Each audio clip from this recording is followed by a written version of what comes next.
இசையை ரசிக்கிறதுக்கு முன்னாடி ஃபஸ்ட்டு இயற்கையை ரசிக்கணும். ஏன்னா இயற்கையிலேருந்து வரக்கூடிய அந்த சவுண்டை ஃபஸ்ட்டு நம்ம ரசிக்கணும். அவ்வளோ அழகாக இருக்குது பாருங்கள். நல்லா பச்சை பச்சை பச்சை பச்சைன்னு இருக்குது பாருங்கள். பயிர் மேலே தேக்கு மரம், இங்கே பார்த்தா தென்னை மரம்.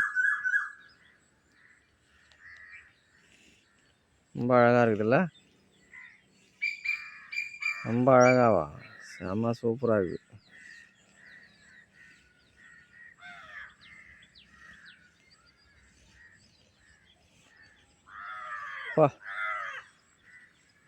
மாடு படுத்துன்னு இருக்கு. நெல் பயிர் வச்சுருக்காங்க, அருமையாக இருக்குது. வேப்ப மரம்,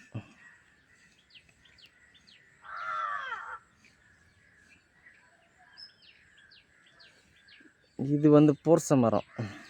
பூர்ச மரம் இது.